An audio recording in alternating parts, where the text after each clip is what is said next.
Moro, the Devourer of Worlds, was a great threat to Universe 7. However, with a lot of effort, Goku and his friends managed to defeat the terrible villain and bring peace to the universe again. That is, for a while. It was another ordinary training day on Beerus' planet for Goku and Vegeta, when suddenly the Grand Priest arrived on the planet and went to Whis, asking about the mortals he was currently training. Whis says that they have great potential, and someday they might even become gods of destruction. Then, the Grand Priest asks Whis to take his god of destruction and his 2 students to Zeno's palace in 5 hours. 5 hours later, Whis arrives at Zeno's palace and realizes that all the gods of destruction and creation and their angels were there. One thing they all had in common is that no one knew the reason for that sudden meeting. Suddenly, Iwan, the god of destruction from Universe 1, politely asks the reason for the meeting and why 2 mortals attended the meeting that was supposed to be for the gods. The Grand Priest replies that the meeting was to name a new god of destruction,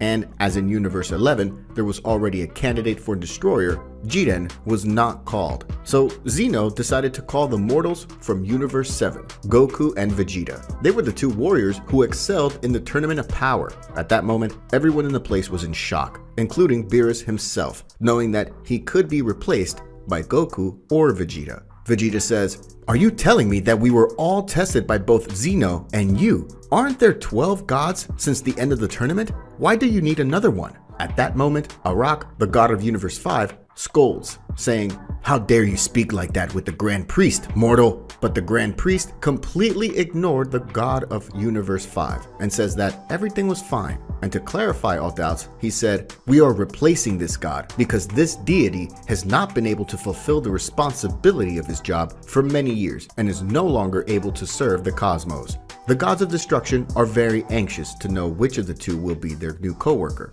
Vegeta, thinking he's better for the job than Goku, is already sure that he'll be chosen. "Without a doubt, I'm much better suited for this job than Kakarot. This will be the perfect opportunity for me to become the most powerful being in all the universes." But the Grand Priest says, the warrior who has demonstrated these qualities along with the potential needed to become the strongest and who will assume the responsibility of a god of destruction is Son Goku, who will return within 24 hours of Earth time to make him the new god of destruction. After hearing this, everyone was in shock. How could Goku, the guy who helped even the worst of the worst enemies, become a destroyer of worlds? Goku, very scared, screams, saying that destroying things and planets didn't suit him.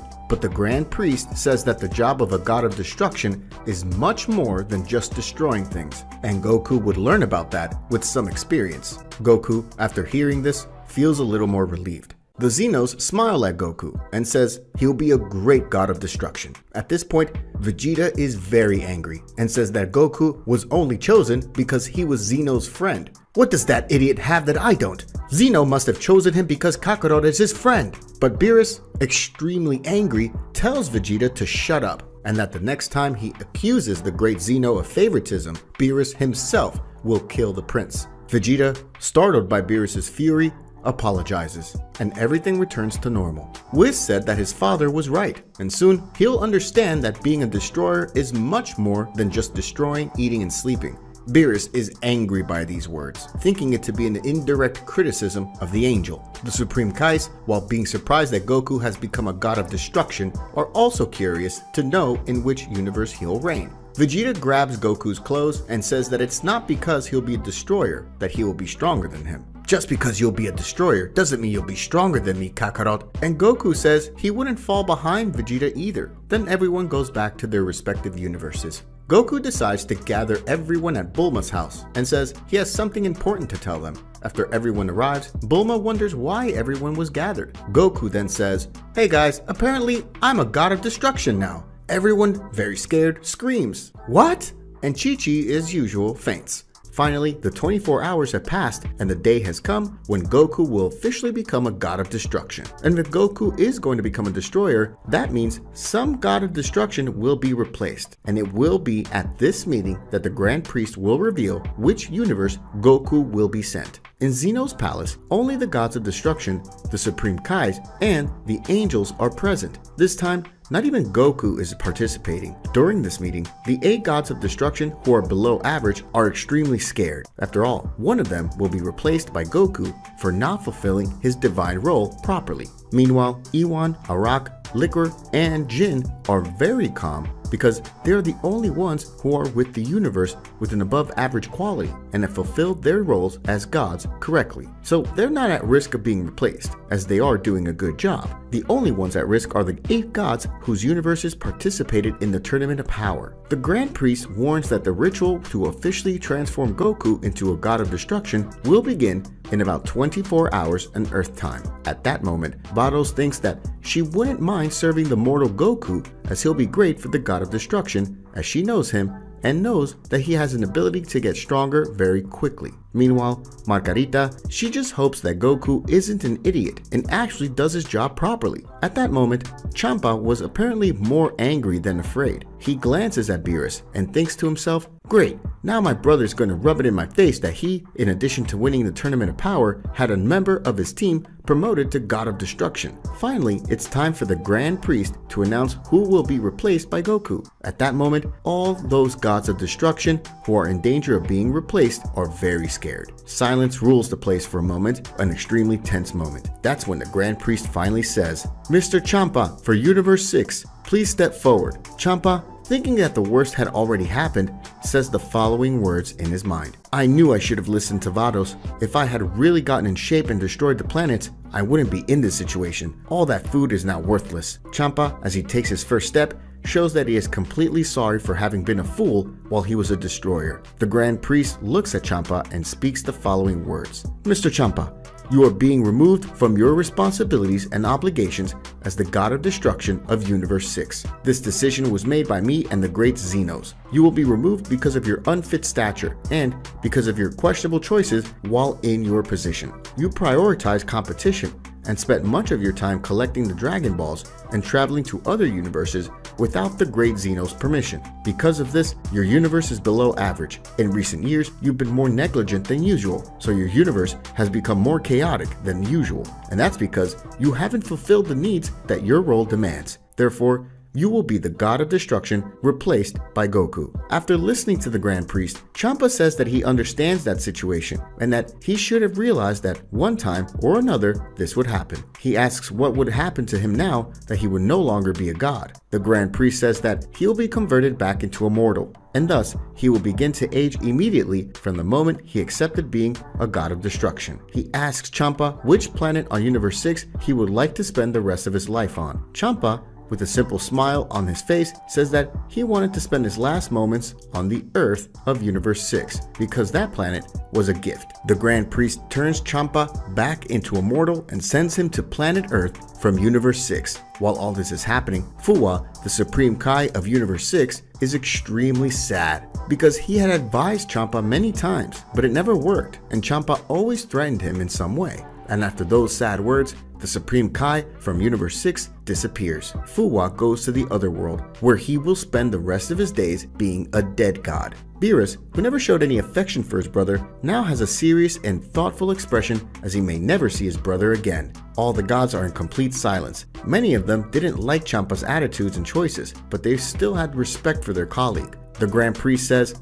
I know this change is sad, but now let's move on to the new future for Universe 6. If there's going to be a new God of Destruction, this means that a new Supreme Kai needs to be chosen for the Kaiju tree so the life of Universe 6 can be kept in balance again. At this moment, the Xenos are very excited, saying that Goku will be a great God of Destruction. The Kaioshin's assistant from Universe 6 was pretty sad about what happened to Fuwa and Champa, but he's also excited about this new chapter of his universe, and now he would have to serve as new Supreme Kai, and he'll also have to serve the Destroyer, Goku. Meanwhile, Vados seems to be a little excited, as she finds it quite interesting to train a former student of her brother's. The Grand Priest ends that meeting by saying that within 24 hours, it was for everyone to gather there on Planet of Destruction from Universe 6, so that they could begin the ritual to officially transform Goku into a God of Destruction. Then, within 24 hours, the ritual will then transform you into a God of Destruction will take place. The Grand Priest sends all the gods to their respective universes. on the planet of destruction. After landing on the planet, Beerus is very thoughtful about everything that is happening. He climbs on top of a tree stump and observes the peaceful lake next to him. He closes his eyes and thinks about everything that happened and what could happen from that moment. After all, his twin brother, Champa, had stopped being a god, and now he went to the Earth from Universe 6 to live his last days like a mortal. He thinks to himself, why am I so upset about this? I think I ended up caring more than I let people realize. Goku, a destroyer? That time he refused Whis' proposal and always said he would never be able to destroy anything. I wonder how Goku will deal with the loss of his pure heart. Well, that doesn't matter, that's not my problem. But one way or another, I don't want him to end up like my brother. Beerus gets up, leaves the stump, and heads towards his castle with the intention of taking a nap. Meanwhile, Whis sees him and says, "Are you really thinking about sleeping now, Lord Beerus?" Beerus said he needs some rest after all this stress, but then Whis reminds him that there's going to be a celebration, and if Beerus sleeps now, he will end up missing out on the delicious foods that will be served at Bulma's house. At the same time, Beerus, who is very upset, starts to get very excited and decides to leave his nap for another time and go to Bulma's house to taste the most delicious food. Beerus puts his hand on Whis and they go off to planet Earth.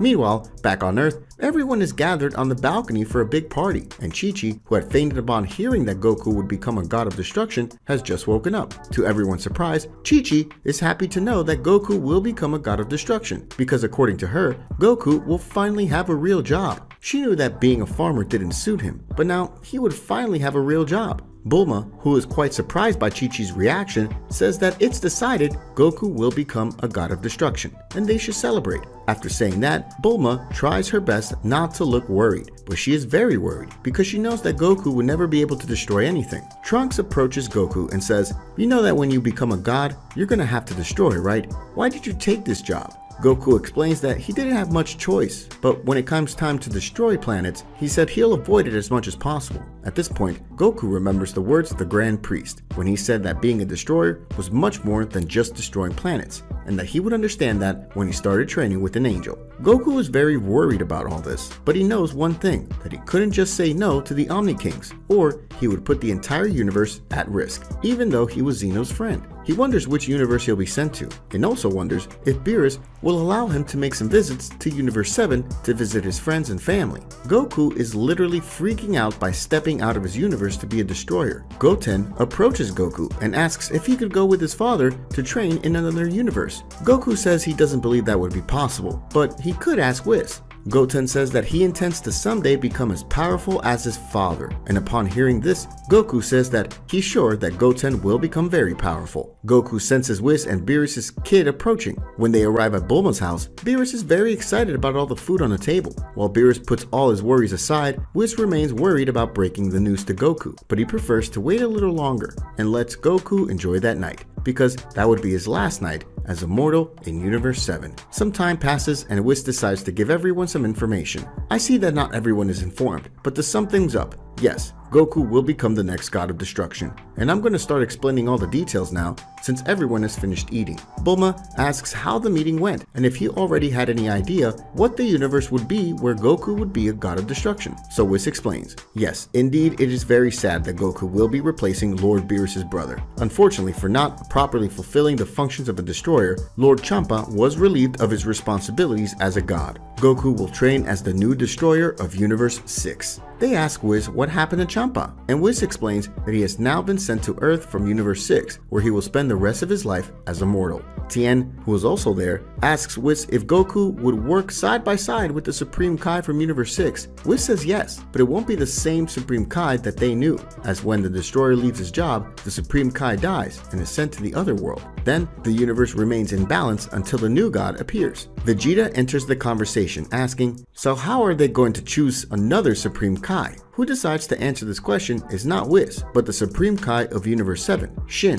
The race I am associated with is called the Shinjin race. We are all born from a divine tree called Kaiju. The normal fruits of this tree give life to the King Kai, who live on the planets of the other world. The Supreme Kais are born from a golden fruit that is quite rare. There are also fruits that are born with a great contained evil. This kind of fruit is sent to the demon realm, so they don't deserve the balance of the universe. This world is the same world that Dabura ruled while he was still alive. That is, Dabura and I are of the same race. After Shin's words, everyone is surprised, as no one knew all that information Shin told. He goes on to say that the reason the Grand Priest chose Goku at this very moment is because in the last 1,000 years, the Kaiju tree has spawned a golden fruit in Universe 6, and that fruit is finally ready to give life to a new Supreme Kai. Master Roshi, curious, asks what the process would be like to turn Goku into a god of destruction, but Shin says he couldn't reveal almost any information about it because the process of becoming the destroyer is very delicate. The old Kaioshin says that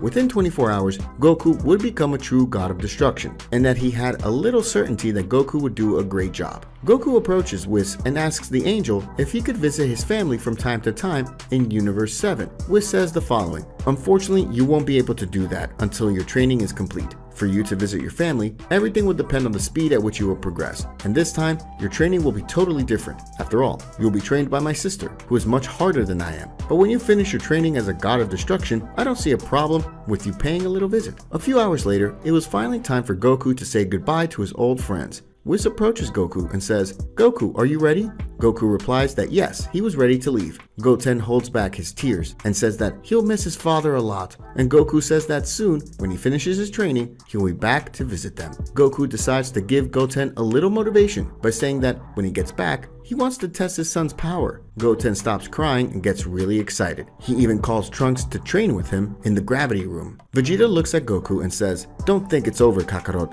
I'll still be stronger than you, even if you're a deity now." Krillin says, "Good luck, Goku. I know you're going to be great at this job." Krillin extends his hand, and the two expend, giving with a touch of hands. Goku holds on to Whis, and the two set off for Universe 6. Bulma, after they've already left, looks up to the sky and wishes Goku good luck, saying she'll be waiting for him. A few minutes later, Whis arrives at the planet of destruction from Universe 6, and Goku is very impressed by everything he was seeing. All the deities were already there waiting for the ceremony. Goku makes a comment saying that planet was very similar to Beerus' planet. The destroyer says that all planets of destruction and creation are equal. Goku wonders how that ceremony would work. The Grand Priest approaches and tells Goku to follow the other gods of destruction to the place where the ceremony would take place. Goku and the gods walk through the halls of the castle until they arrive in a gigantic room where there are several pictures of all the gods of destruction that have passed through Universe 6. The last picture was by Champa, and in that room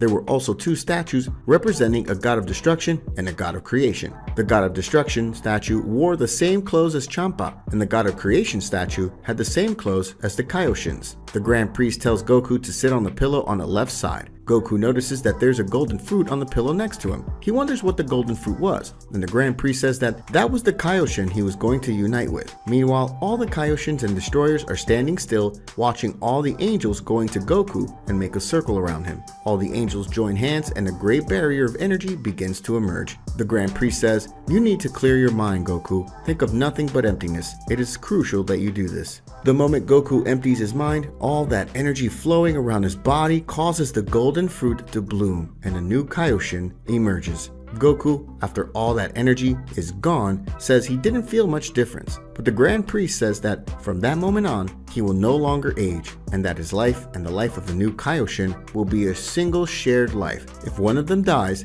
the other dies too. Goku looks to the side and says, impressed, "Wow, I didn't know that Supreme Kais could be a girl." The Kaioshin on Goku's side says that normally Supreme Kais are genderless, but some can be born with feminine qualities. Then she introduces herself, claiming to be Liai. Vados approaches Goku and in a relaxed voice says that Goku looked much better in that costume than Champa, and only after that comment from Vados did Goku realize that he was wearing the clothes of a god of destruction. The Grand Priest says, "Goku, the new god of destruction, and Liai, the new deity of creation, you are now united. You must work in harmony to maintain peace and balance in the universe." All the gods of creation and destruction are sent back to their respective universes. The only exceptions are Whis, Beerus, Shin, and the Elder Kai. After the ritual to turn Goku into a god of destruction, Whis asks the Saiyan if he feels anything different in his body. And he replies, "Goku, not really. I feel like it's exactly the same as always, but I'm feeling a strange kind of energy inside of me."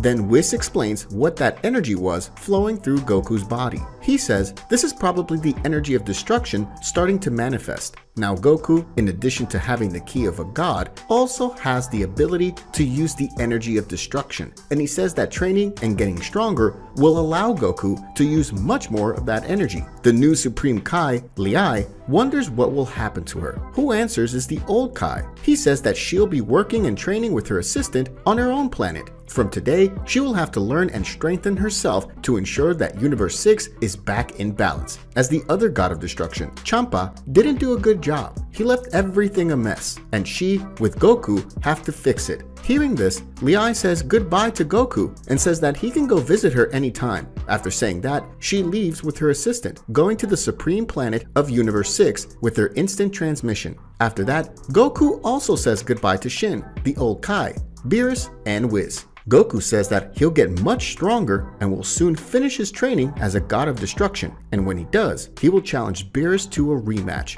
The destroyer of Universe 7 replies, Beerus, don't be arrogant just because you're now a god of destruction. You're still a million years behind me, but I accept your challenge. I'll be waiting for you, Goku. After that, the Supreme Kai takes them back to Universe 7. Goku asks Vados if he can wear his training outfit, the one he always wears, because he still hasn't gotten used to a god's outfit. Vados says that the clothes of a god were only obligatory in the presence of other gods, or in some meeting with the great Zeno. As long as he was on his planet, he could use anything. After all this, Goku, who was already tired, asks Vados if he can sleep. Vados says that's fine, and that they would start training as soon as he woke up, in approximately 35 years. But Goku, when he hears that, stays surprised and scared. Goku, what? Do I need to sleep as long as Lord Beerus does? I can't just wake up tomorrow? But then Vados smiles and remembers that this need to sleep for so long is a characteristic of the Nikosagians, the race of Beerus and Champa. Recalling this, she jokes that having the god of destruction always awake is going to be big news.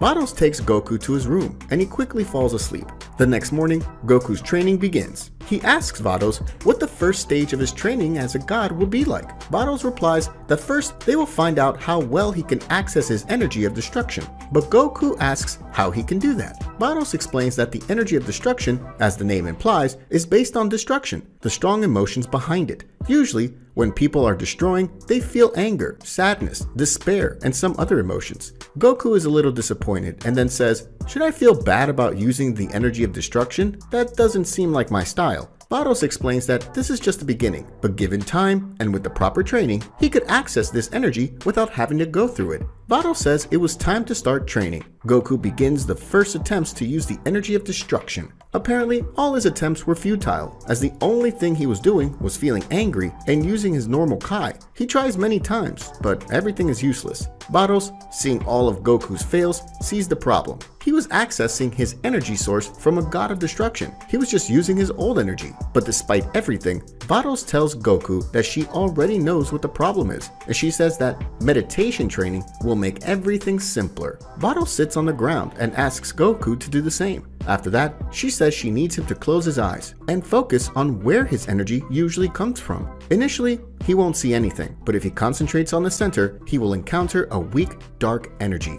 Goku does exactly as Vados says and starts traveling on his own thoughts, in his consciousness, as if he were in another dimension. Suddenly, he finds his power source. He keeps moving forward and begins to delve deeper and deeper into that dimension. After some more time, Goku ends up finding a small sphere of purple energy, and when approaching that energy, he says that the sensation was very strange, and just being close to it, he felt a great fear. Eventually, he decides to grab hold of the energy, and when he does, he feels a lot of pain. But it wasn't physical pain, it was emotional pain. By leaning on that power, he begins to remember all the pain and suffering he went through in his life. With every second that passed, he felt worse and worse. His body and mind were getting heavier and heavier. All the anger that was hidden in his body began to be released, and as he held that energy, all he felt was anger and a lot of pain and anguish.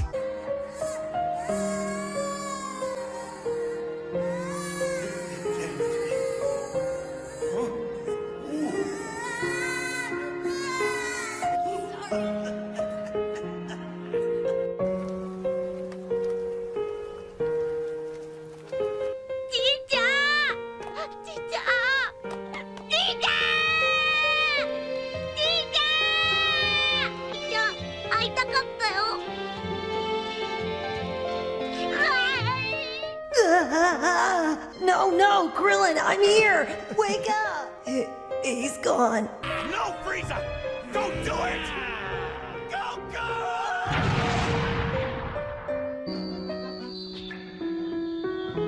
I'm really, really mad! And now it's time to pay! What he was feeling at that moment was far worse than the rage that made him transform into a Super Saiyan for the first time. He fights against the limits of his body and mind and orders that energy to help him from then on. That is, he had to command that energy, not the other way around. By pushing his body over the limit, Goku causes that energy to cooperate with him, and then a small sphere of purple energy is seen in Goku's hands. Vados, seeing Goku's progress, smiles and says she didn't expect him to understand so quickly. Goku stands up and that little energy of destruction disappears. Vados says that was enough for today. She says that that attempt to dominate the energy has damaged his existence badly, and that now he needs a good rest. Goku says that the trip through his consciousness, revisiting his memories, made him understand a little more how that source of power works. In a very distant location in Universe 7, there is apparently only one planet there. This planet didn't even have a star close to it, and because it didn't receive any heat from a star, it was extremely frozen and lifeless. At the center of this planet was an immense glacier, which was so huge that it looked like a real ice fortress. Suddenly, a spaceship lands on this glacier. Who leaves the spaceship is Frieza, and next to him are his two most trusted servants, Berry Blue and Kikono. Unlike Frieza, who apparently didn't feel cold, Kikono and Berry Blue were wearing extremely advanced clothing to survive the extreme cold. Unlike his two subordinates, who were very uncomfortable with the cold, Frieza was thinking about something else. All the Emperor had in his mind was a memory that made the villain tremble with rage and shame. Frieza couldn't accept the humiliation he suffered on his last visit to planet Earth, when a Saiyan named Broly gave him a real beating. After a long walk, they arrived at a region of the glacier that had a well-hidden button. When Kikono presses this button, a mechanism opens a hole in the floor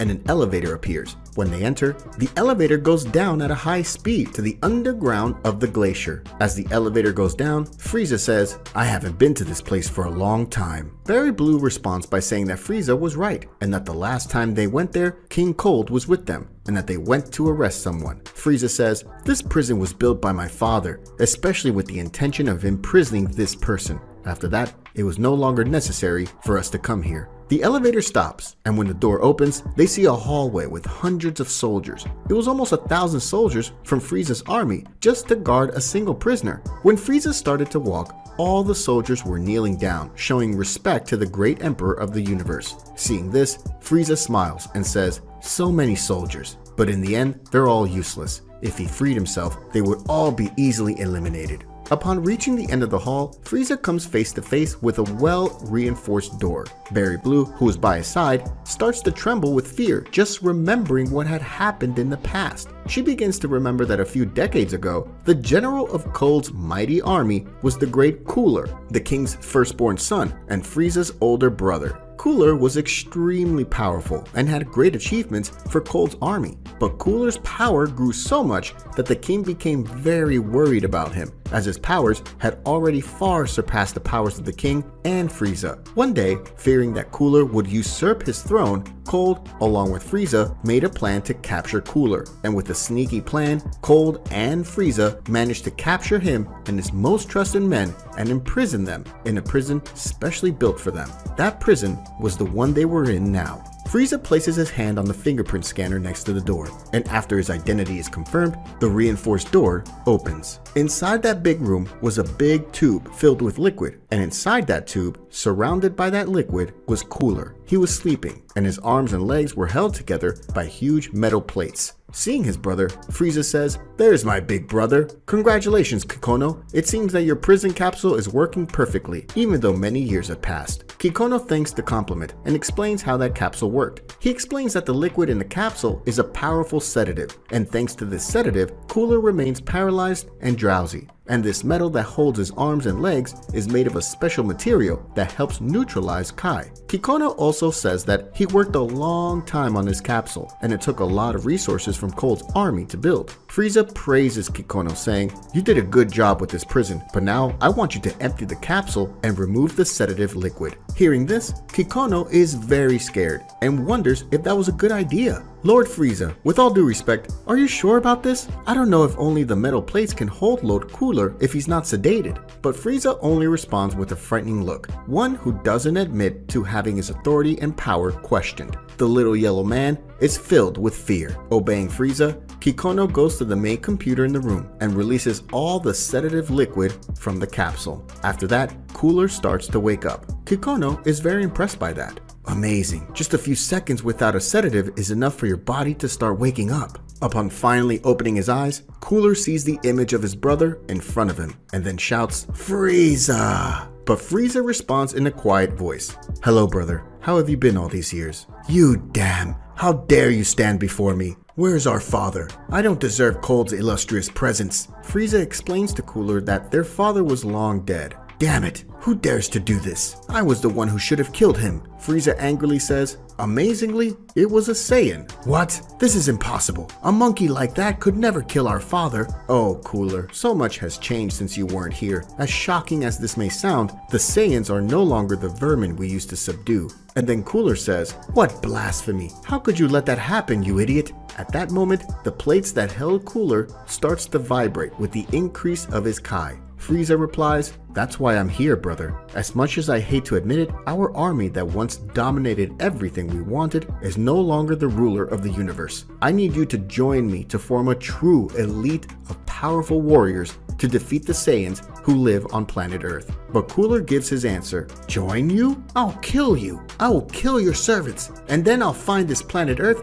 and eliminate those damn Saiyans." At that moment, Cooler explodes his handcuffs and completely destroys the prison capsule, releasing his Kai with such a force of impact that it throws Kikono and Berry Blue out of the room. After that, Cooler flies at full speed to give a powerful punch on Frieza. But Frieza easily catches his punch with just a single hand. When this happens, Cooler is absolutely shocked. "I'm glad to know that even though it's been so many years, your power hasn't even decreased by 1%. After saying that, Frieza concentrates his energy and transforms into his golden form, and the impact of his Kai is so strong that Cooler falls to the ground. "It can't be. How did you get so much power?" "Brother, you don't have to be sad. If you'll join me, I'll teach you how to get to that form, and together we'll unite an elite force capable of standing up to Earth's warriors. And after that, the Frieza army, commanded by Cooler, will rule again." Cooler gets up and decides to join his brother, and the two seal the deal with a handshake. On the way out of the fortress, Frieza leaves with Kikono and Berry Blue, but also with Cooler and his special forces. They all return to the spaceship. As soon as he enters, Cooler notices an inhabitant of the planet Yadorat and asks Frieza why he has that person there, since he seems to be very weak. Frieza says that was Soba, and he was there because, despite not being strong, he has a very useful ability that Cooler will be able to see later. With Frieza's spaceship traveling through space, inside the ship, Cooler's soldiers begin an intense training in a special technological room. In another room, Frieza and Cooler are training with gravity hundreds of times increased. Frieza says to his brother, "Amazing how you've evolved in so few days of training, brother. If it continues like this, I will end up fearing that it will exceed my power again." After days of traveling through the universe, they were approaching the place they wanted to go. And in that place, all they had was a dimensional fissure. Cooler, seeing the destination they were heading towards, asks his brother, "I didn't know you knew people from other dimensions." "I didn't know, but thanks to the information that Berry Blue got from spies in my army spread across the universe, we managed to find a man named Zuno, an omniscient man who knows absolutely everything that happens in the universe. All I had to do was go up to him and threaten a little. So he told me everything I wanted to know. So I discovered the location of the strongest warriors in this universe." Hearing this, Cooler says, "I get it. Who shall we find now?" "It's a demon named Janemba." According to what Zuno reported, Janemba is a being that has existed since beginning of time. Currently, this being is sealed in a deep sleep, but if he awakens, his power will be of great help to our army. According to Zuno, Janemba is a being as old and powerful as the demon Majin Buu himself. Majin Buu? You mean that Majin Buu our father always told us to avoid? That's right, my brother, but no need to worry. How are you so sure about that, Frieza? Did you face Majin Buu? It wasn't necessary, brother. The Saiyans from Earth defeated him before I came back to life. So if even those idiots defeated him, someone at Majin Buu's level is no threat to us, but at the same time, it will be of great help to our army.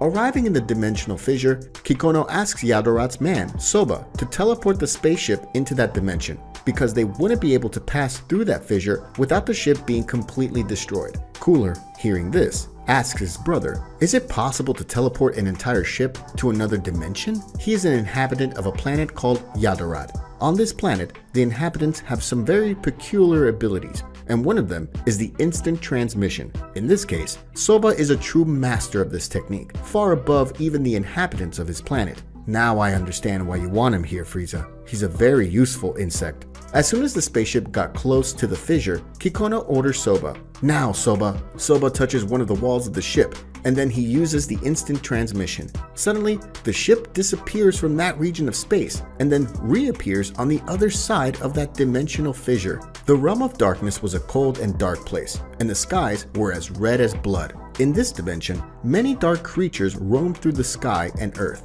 and when they saw the strange ship flying over the sky, these creatures went towards it with a great desire for destruction. Kikono tells Frieza that they need people outside to protect the ship from the creatures. Cooler immediately offers to have his soldiers take care of it, and obeying Cooler's orders, the soldiers head outside the ship and begin to eliminate any approaching evil creatures.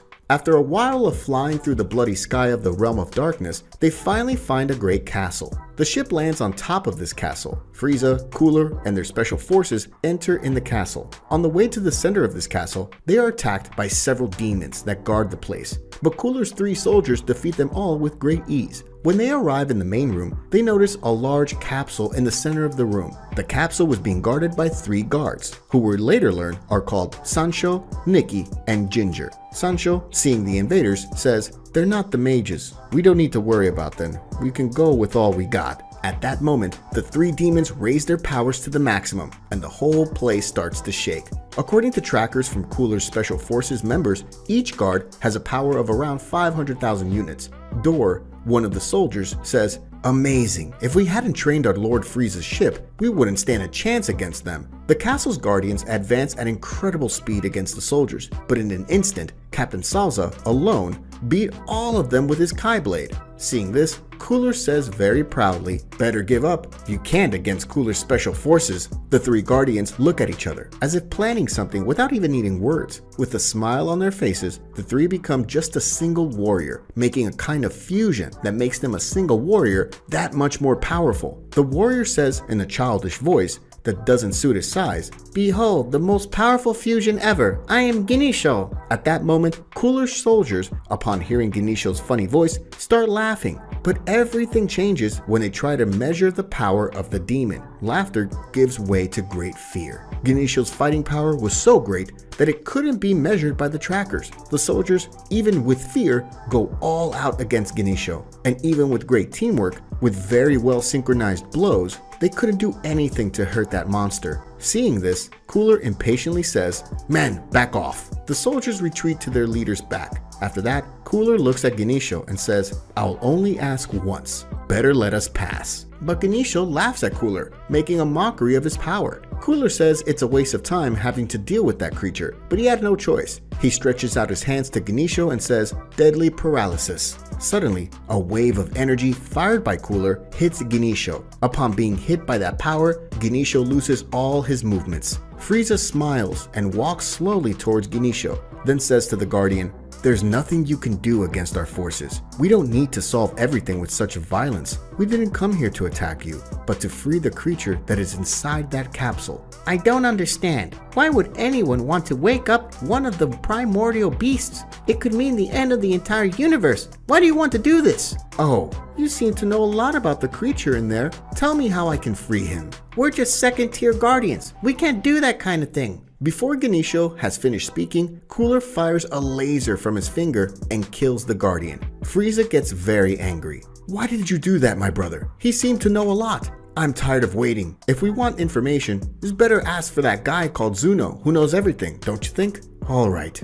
After all that, Frieza, Cooler, and the other soldiers return to the spaceship with the capsule. At this moment, there's sparring between Vados and Goku in the same style which Whis trained Goku and Vegeta. At some point, Vados decides to stop training and say that they've been training for a month, and she sees he already started to master his power of destruction, so she thinks it's about time he knows his universe. Goku says, well, I'd like to visit planet Sadala, or maybe train a little with Hit. Vados replies saying they can pay a visit to the planet Sadala in the morning, but he shouldn't face Hit with all his power because that could end up destroying the entire universe. Hearing this, Goku made his decision. Then let's go to visit planet Sadala. I don't want to fight Hit if I can't use all my strength. The next morning, the two most powerful creatures in Universe 6 go to planet Sadala. About 27 minutes later, they finally arrived on the planet. Vados tells Goku that they now arrived and asks what he intends to do. Goku says, while we're here, I'd like to visit Kaba. I'd also like to visit Kale and Caulifla. Vados says she believes that after Goku's teachings at the Tournament of Power about Saiyan's transformations, Miss Caulifla became Sadala's strongest Saiyan. While this was happening, on another part of the planets, Kaba, enjoying his day off, was training to become even more powerful. All he wanted was to be strong enough to fulfill the promise he made to his master Vegeta. He was training to become stronger than Vegeta himself. Kaba was flying above the mountains when he noticed that Vados and Goku were there. He quickly walks up to them and says, Goku, what are you doing here with Miss Vados? Goku says, Mr. Champa wasn't doing a good job as God of Destruction, so I was chosen to be the new God of Destruction of this universe. I see. So what are you doing here? I just finished my first month of training, so I wanted to see my universe and especially the planet of the Saiyans. It would be an honor to show Sadala and introduce the king. Kaba asks Vados and Goku to follow him to the center of the planet. After a few minutes of walking, they arrived at a kind of large shopping center. Goku is amazed at the large amount of Saiyans in one place, and the more time passed, the closer they got to the castle. After a while of walking, they finally arrived at the castle. Arriving at the main gate, they encountered guards who were part of the Saiyan elite. The castle security seemed to be of high quality, seeming impossible for ordinary people to break into. Upon seeing Kaba, the guards show him a lot of respect, as Kaba was himself the captain of Sadala's elite forces. He's recognized for being the most powerful Saiyan in the king's army. Kaba, after talking to the guards, allowed him to enter the castle along with Goku and Vados. While they were walking, Kaba says, Lord Goku, can I ask you a question? Why do you want to talk to the king so badly? I just want to know how strong the Saiyan king is. Count me in. There are currently only 3 survivors from the Saiyan homeworld of Universe 7. Knowing Goku's reason for meeting the king, Kaba is more relaxed. Walking through the interior of the castle, they finally arrived at the place where the king was. Kaba enters the king's throne room first, leaving Goku and Vados waiting outside. And as he enters, he bows to the king. The king rises from his throne and says, Kaba, it's great to see you here. I was in need of talking to you. It looks like the southern sector's in trouble, and I would very much like my most powerful warrior to go there and check out what's going on. Your Majesty, I have a very important guest to meet you. Who is this important guest? Why wasn't I informed that I would have a visitor? It is the God of Destruction of this universe. What? What does the God of Destruction do on this planet? Go, Kaba, ask him to come in immediately. Kaba went back to the door to find Goku and Vados, who are waiting for him. Lord Goku, the king is ready to speak with you. Goku enters the room and is surprised by the amount of Saiyans that surround the king. But when Goku enters the room, the king breaks his great pride, and along with all the other Saiyans, they bow to Goku. The king says, to what do I owe the honor of your presence, God of Destruction? But Goku, hearing this, is very embarrassed and says, no need to bow, guys. I came here just to talk. I'm a Saiyan just like you. All Saiyans say, what? Goku approaches the king and says, hi, I'm Goku. It's a pleasure to meet you. The king, not understanding anything, says, nice to meet you. My name is Krista. I'm the king of this planet. Taking a good look at the king, Goku notices something strange. Wow, are you like Vegeta? Vegeta? Who is this guy? Who answers that question is Kaba. It was Vegeta who taught me how to transform into a Super Saiyan. He's an incredible strong Saiyan from Universe 7. Kaba told me what happened to the Saiyan's planet of Universe 7, but I confess I doubted the veracity of this story. But apparently it's true. After that, Krista asks Goku, but if you didn't come here to destroy the Saiyans, what did you come to Sadala for? I became a God of Destruction just a few days ago. As I didn't know the planet of the Saiyans in my universe, I was curious to know what this planet would be like. Well, I hope you enjoyed this planet. I can ask my servants to prepare a feast for us. Goku was hungry and his stomach was making weird noises. but Goku says that unfortunately he has to refuse. Krista is very surprised by Goku's answer. A Saiyan refusing food? It really seems like the Saiyans of Universe 7 are quite different from us. But Vados decides to join the conversation and says that actually the Saiyans of Universe 7 also have a habit of love feasting and eating a lot, but Goku is forbidden to eat anything for the next 30 days. Kaba is very surprised. Forbidden?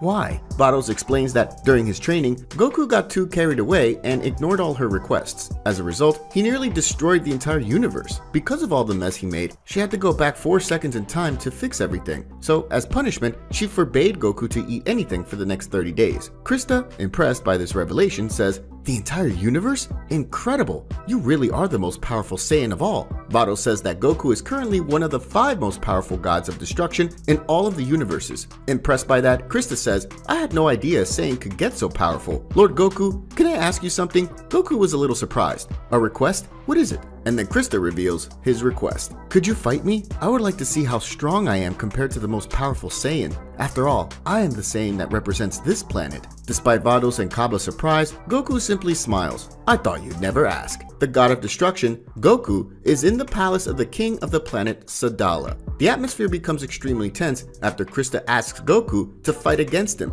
Krista wants to find out the difference between his power and the power of a god of destruction. Kaba, watching this, was starting to get scared, dreading what was about to happen. Vados says to Kaba he looks nervous and asks if he's worried. He explains, "I'm not worried about the fight, but I'm looking forward to finally seeing the power of King Krista." Vados asks why he used the word finally, and Kaba explained. Very few people know about this information, but King Krista is the oldest Saiyan on the planet. They say thousands of years ago, when he was just a child, the planet Sadala had been invaded by an alien race. This race ended up killing 70% of all Saiyans. When all seemed lost, a single Saiyan child raged, and alone, that child annihilated all enemies. That child was Krista. Even without belonging to the royal family, he was declared king. Afraid of an upcoming attack, he went to planet Namek, and with the help of the Dragon Balls, he asked for eternal life. Now he can protect Sadala forever. Vados comments, "That means Krista is a true hero of this planet." Kaba replies, "Yes, but unfortunately almost no one is aware of it. The population sees him as an arrogant and proud man. But in fact, all the changes that's happening on this planet, all the technology upgrades, all the army organization, all the economic advancements, it's all thanks to him."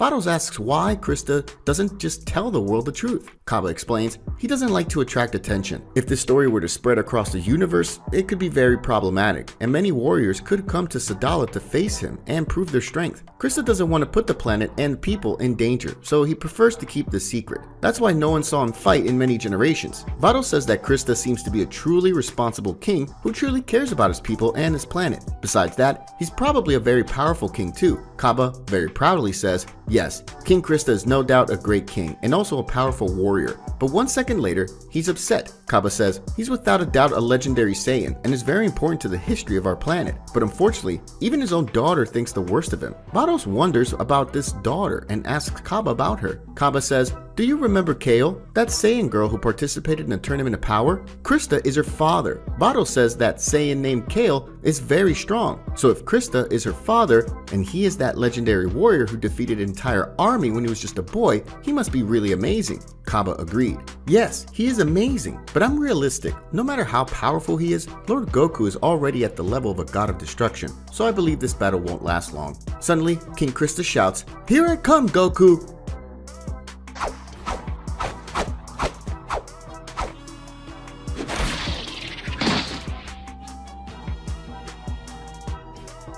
Amazingly, the legendary King Krista was defeated with just a single blow. After this defeat of the king, even Kaba, who had already expected this result, was impressed. He says, "This is unbelievable. Lord Goku's power is much higher than in the Tournament of Power." Vados, very proud, says that's obvious. After all, he's trained with her, and she is a much more interesting teacher than her brother. But she says that if that fight happened in the Tournament of Power, not even transformed into a Super Saiyan Goku would be able to win this fight. That affirmation surprises Kaba, who says, "Wow, this is amazing." King Krista, who was defeated, stands up and says, "Awesome, Goku. I didn't stand a chance. So this is the true power of a god of destruction? Or rather, so this is the potential of a Saiyan? Incredible. I never thought our race could reach this level." Goku, very excited, says, "You're very powerful, Mr. Krista. To tell you the truth, I noticed that you didn't use all your power in this fight, so I hope someday I can see everything you have." "So you noticed. You really are an interesting guy." Goku says goodbye to the king and asks Kaba where Caulifla was.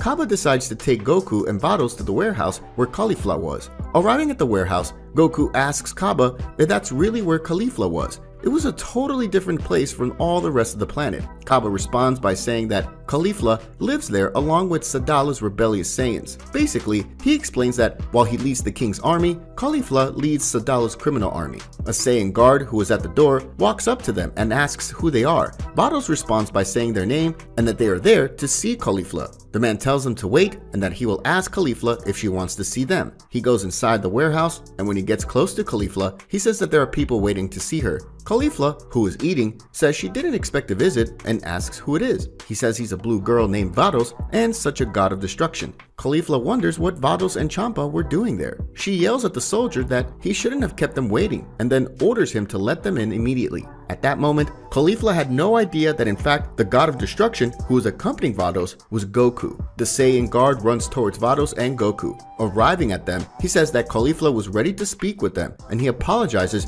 for keeping them waiting. But Goku says it's okay. Caulifla, seeing that someone was coming, starts to apologize with Vados and Champa and promises that she'll give that idiot guard a punishment. But who answers her is Goku. It's okay, Caulifla, but my name isn't Champa. At that moment, Caulifla is absolutely shocked. Caulifla asks what Goku was doing there, and he explains that he was passing through the planet and thought about saying hi to her. Caulifla asks why Goku was wearing those weird clothes, and Vados explains that he's this universe's new god of destruction. This information leaves Caulifla very astonished, and she asks what happened to Champa. Goku says, "To be honest, I never wanted to become a god of destruction, but since I had no other choice, I had to replace Lord Champa. Apparently he wasn't doing a good job." Caulifla is strangely excited by that information and says that if Goku is a god now, he is certainly more powerful than when they fought in the Tournament of Power. Goku replies that yes, he has gotten stronger. Caulifla is very excited to see Goku's new power, so she asks Goku to face her right away. Goku says he doesn't think that's a good idea. Caulifla questions the reason for his negative answer and asks if he's scared. But Goku replies that he doesn't think it'll be a fair fight and that she still needs a lot of training to face him. Caulifla, very angry, tells him to repeat what he said. She transforms into Super Saiyan 2 and charges at Goku with all her strength. However, the Saiyan God, with extreme ease, dodges all her blows and without any effort, increases her ki a little and launches Caulifla to the back of that room. Caulifla gets up, startled by how easily Goku defeated her. She asks how he did that without even transforming into a Super Saiyan. Goku replies, "A lot has changed in the last few days, but let's just say I'm currently able to access the full power of Super Saiyan 3 without having to change my form. And to tell you the truth, it's much better that way, because that way I don't lose as much energy. Right now, I'm using the power of a Super Saiyan 3 without having to change my appearance. That's why I said it wouldn't be a fair fight. You can't even transform into Super Saiyan 3. Caulifla now insists that Goku teach her how to do this. Then Goku, to not deny directly, decides to make a deal with her. Goku says, "Let's do this. If you defeat me, I'll take you to train with me, and then I'll teach you everything I know." Goku says that because he knew Caulifla wouldn't ever be able to defeat him in that moment. But Caulifla, surprising him, was very excited about that proposal, and so she calls Kale. After a few moments, Kale arrives. Goku doesn't quite understand and asks Caulifla what she was planning. Caulifla replies that Goku didn't say any rules about defeating him, and then tells Kale that the time has come. After those words, they begin some strange moves. Goku is very scared to see what the two Saiyans were doing. What they were doing was the fusion dance. Seeing the new warrior that appeared before him, Goku asks how they learned that technique. The warrior explains that when they came back from the Tournament of Power, they wanted to be able to fuse whenever they wanted, but when they asked the Supreme Kai for Potara earrings, he denied it, saying those earrings were divine artifacts that couldn't be used that way. So they forced him to explain another way to make a fusion, and he explained about the Metamoru's race's home planet. Going there, they learned the Metamoru dance. After saying that, the warrior introduces herself, saying that she is neither Caulifla nor Kale. She is Kali, the most powerful warrior in the universe. Goku says that was amazing and that he never imagined that in that universe the Metamoru race would be alive. But he says that a promise is a promise and that she could attack him with all her might. Kali concentrates his energy, leaving Goku very scared. Goku says,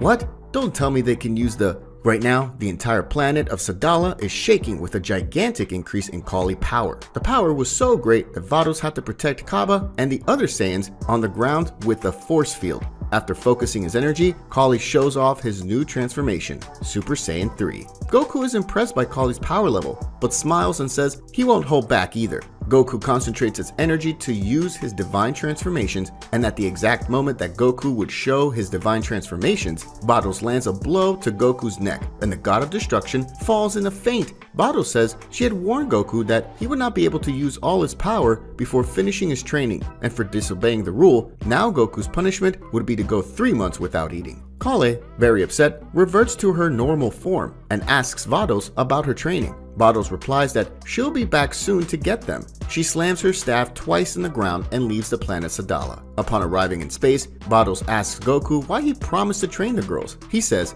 "I believe those kids have enormous potential, and if they're trained correctly, they'll be able to get a lot stronger. I can't wait for that to happen." And finally, Goku remembers something and yells, "Miss Vados, I'm hungry!" After that, the episode goes to Universe 7. Frieza and Cooler finally arrived at Zuno's palace. Frieza says, "See, brother, apparently this man doesn't want to tell us anything about these celestial mages or how to wake up this beast. Want to do the honors?" Cooler says, "You can have the fun this time, Frieza." Alright. Faced with Frieza's threat, Zuno says, "Alright, I will answer all the questions that I've been asked. A long time ago, a group of very powerful mages appeared in our universe. This group introduced themselves as the 5 great celestial mages. They dominated very peculiar and dangerous spells. Their goal in this universe was to awaken Zarat, the supreme evil deity who had previously been sealed away by the power of the Super Dragon Balls, and had its power split and sealed into 5 super powerful beings called the 5 primal beasts. But before the mages could collect the energy needed to awaken Zarat, Universe 7's first god of destruction sacrificed his life to ensure they couldn't do that by sealing them away.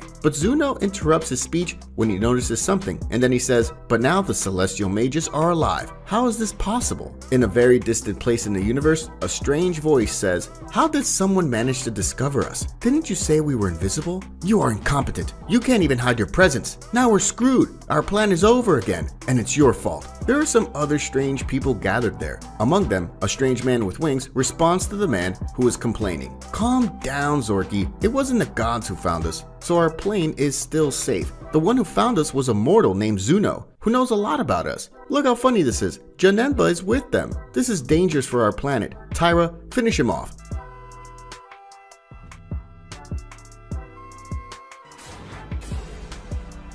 In an instant, Zuno disappears. Frieza and Cooler are surprised by this. Cooler asks, "What happened? Where did he go?" Frieza, thinking about Zeno, says, "Was it that little guy?" With Vados and Goku traveling through space, Goku says, "Can we visit Universe 7? I would like to know how things are there." Vados spies something on his staff and says that apparently at this moment, Beerus and Whis are on Earth enjoying the most delicious foods. They are on a boy's birthday party. Hearing this information, Goku decides, "So it's decided. Let's go to Universe 7. Planet Earth, Universe 7. All the Z Warriors and their friends are gathered at Capsule Corporation for Trunks' birthday. Everyone is sitting around a table eating very delicious food. Everyone is silently enjoying their food when suddenly Goku and Vados enter Universe 7. Vados warns Whis that they are arriving on Earth. Whis immediately warns Beerus and everyone at the party about Goku's arrival. A few minutes later, Goku and Vados finally arrive in Earth's solar system. When this happens, Vegeta and Beerus feel a very powerful ki approaching. Vegeta says, "Kakarot is coming." Everyone in the place is excited for Goku's arrival on planet Earth, but something was apparently different with him. He was more serious than usual. Bulma, noticing something different about Goku, goes to him and asks if he's okay, but the one who responds is Vados, saying they needn't worry,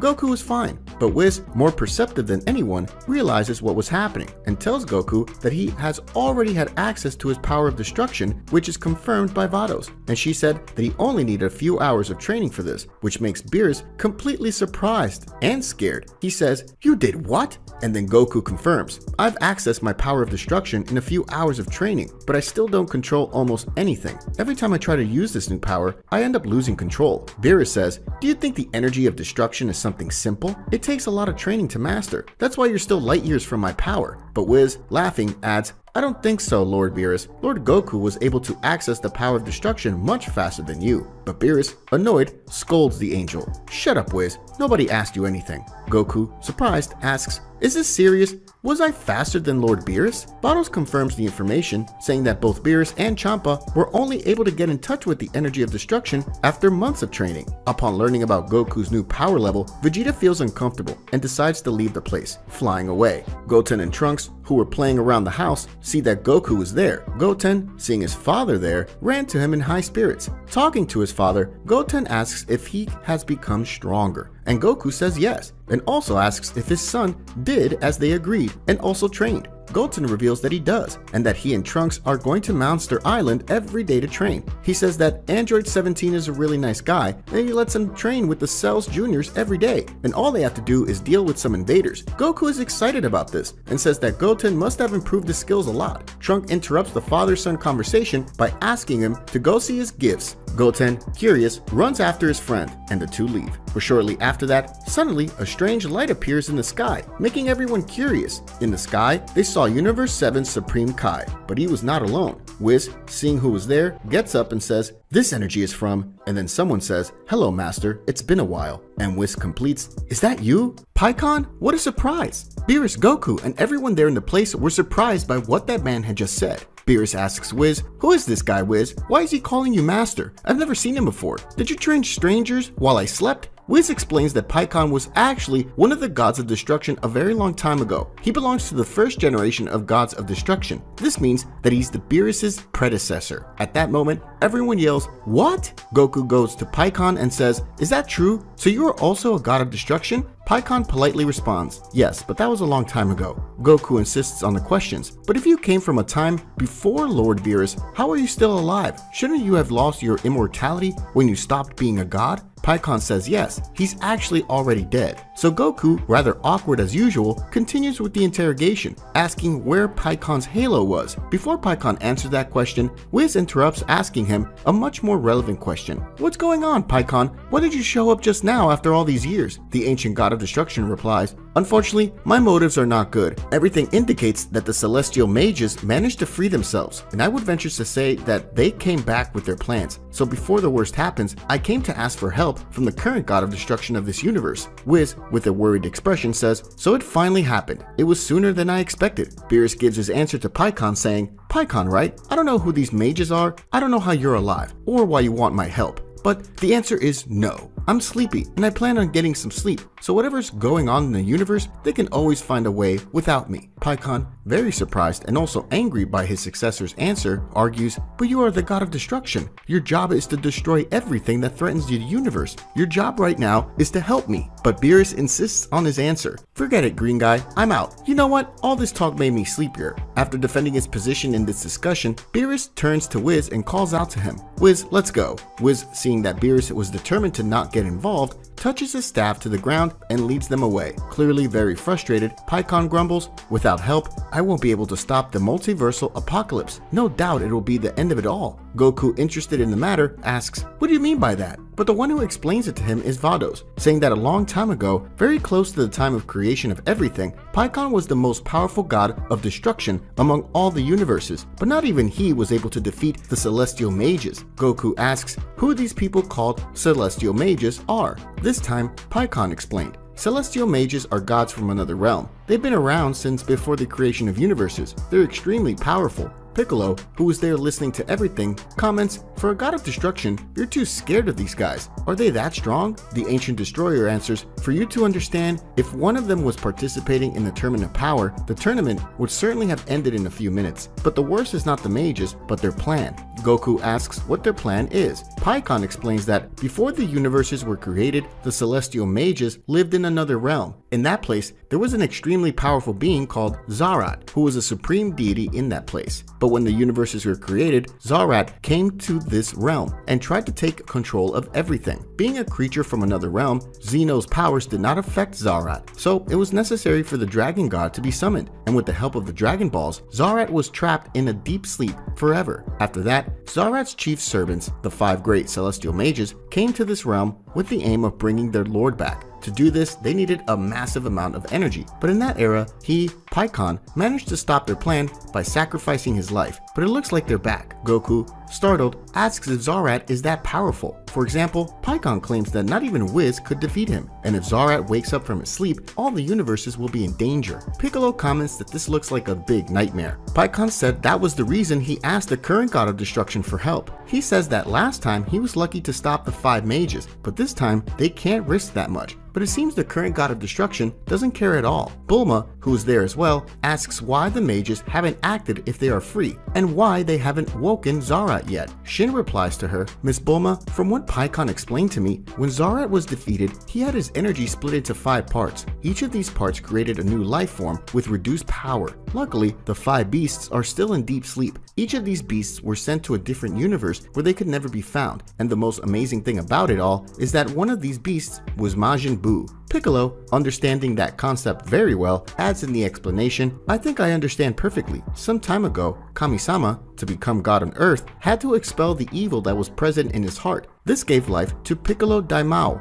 As we became 2, our power was reduced. But when we merged again, our power reached a completely different level. It seems the same thing applies in this situation. The difference is that Zorat had its power divided into 5 parts, and if there is a new union of these 5 parts, Zorat will return with full power." Pikkon completely approves of Piccolo's explanation. "Exactly, that's why I decided to spread the beasts in different universes, so that it would be impossible to bring this monster back to life. But somehow, the seal of the Celestial Mages ended up being broken, and ever since then, the mages have been searching for these beasts. For a while, we didn't have information about them, but we do know that they recently used their powers to erase a mortal from this universe. Everything indicates that they will soon go after a mortal named Frieza, an inhabitant of this universe." Goku asks why they would go after Frieza. Pikkon replies that Frieza is in possession of one of Zorat's parts, and the mages are no doubt aware of this and will soon go after him. Piccolo suggests they go to Frieza and get this beast from him. Bulma agrees and says that if they collected these beasts before the mages, they would have the upper hand, and it also says that if the Supreme Kai is right, they already have Majin Buu on their side. Goku says, "Supreme Kai, you better stay here. If something happens to you, Lord Beerus could die too, and that would be a big problem. Please let me take Pikkon to Frieza."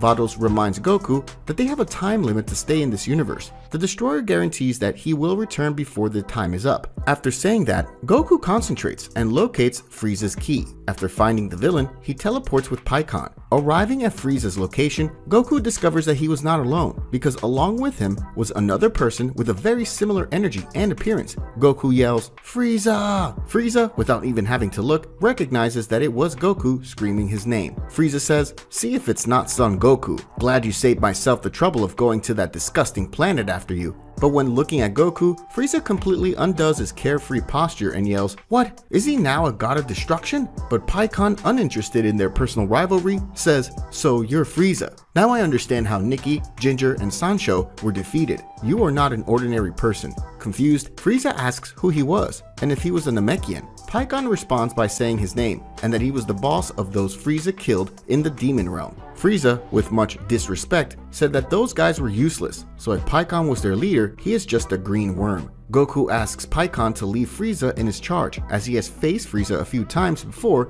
and knows his fighting style. After hearing Goku saying that, Frieza tells Cooler it's time to use that thing. Cooler tells his brother not to order him around, but ironically, he does as his brother ordered, saying he wanted to have fun. Cooler, after concentrating his power, reveals his newest transformation, the Golden Cooler. Goku notes that Cooler is even stronger than Frieza, and this is going to be very interesting. Cooler says, "With that power, I don't care if you're a Saiyan or a god. I'll crush you like a worm."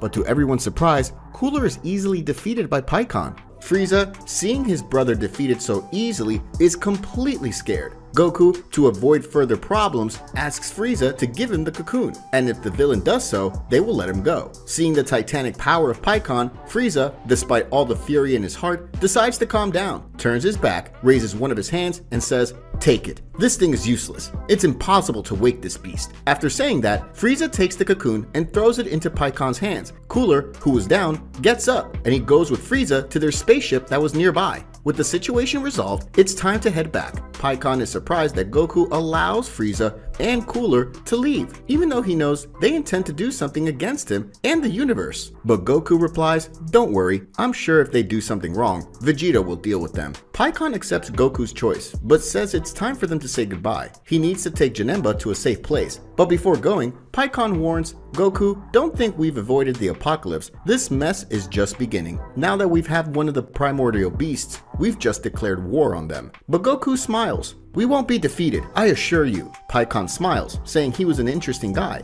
"I hope you're right." Goku uses his instant transmission straight to planet Earth. Upon arriving on Earth, Goku explains to everyone that Pikkon has taken possession of one of these beasts and taken it to a safe place, and that this could result in a war against the new enemies. Understanding the situation, Piccolo says, "Don't let your guard down. The enemy can attack at any time." And ironically, as soon as Piccolo finishes that sentence, the sky goes completely dark and hundreds of thousands of portals begin to appear in the sky. These portals are scattered all over the world. From each of these portals, many different monsters come out, and the Earth, in the blink of an eye, is infested with monsters. Very alarmed by this situation, Piccolo says that despite the low fighting power of these creatures, they all had a totally terrible energy, devoid of any common sense, and that he had never felt anything like it. The Supreme Kai says that, in fact, there was something different about those monsters, and that none of them were from that world. Piccolo says that whether they are from this world or not, they need to be eliminated before they destroy the entire planet.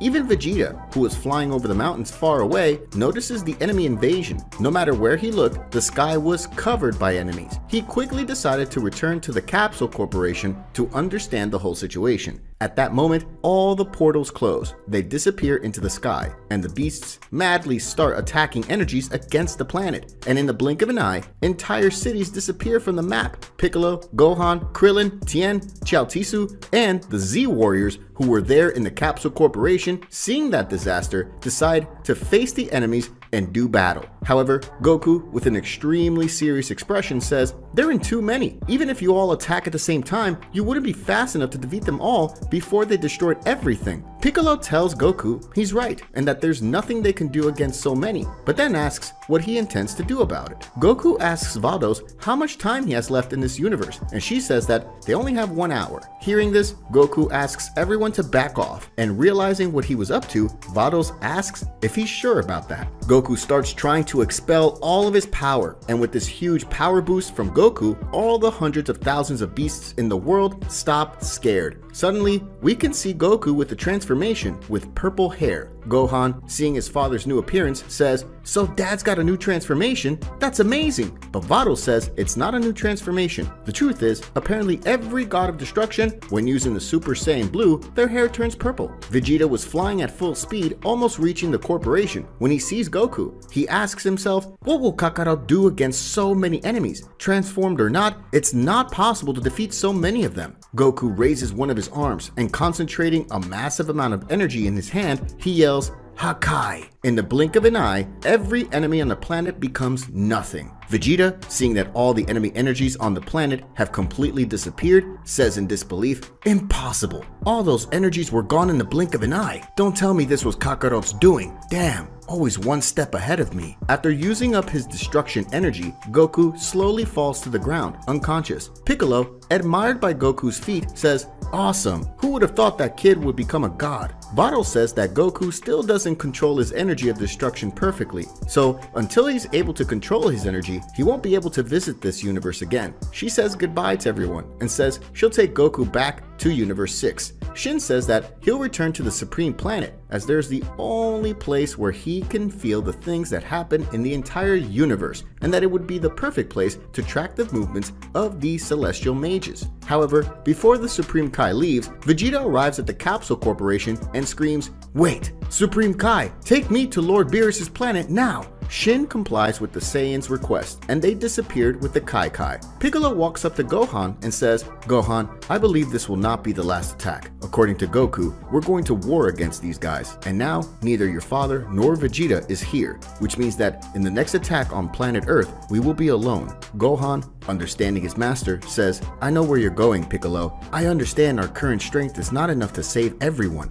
This invasion made me realize how dependent we are on my father, and now he doesn't belong this universe anymore. Proud of his disciple, Piccolo smiles and says, "That was exactly the answer I wanted to hear, so we can't waste time. Let's start our training." All the other warriors in the place say they won't stand still either. That is, they will also start hard training. In an extremely distant place in the universe, the celestial mages discover about the events in Earth. One of them says, "This place called Earth, among the 28 planets with life in this universe, has so far been the only one that has managed to give us a counterattack." Another mage replies, "So, we already have a perfect place to start our plan. Send the Elite 16 immediately to that planet." The episode ends with Odisu, one of the members of the mages, asking to send an elite group of soldiers to planet Earth.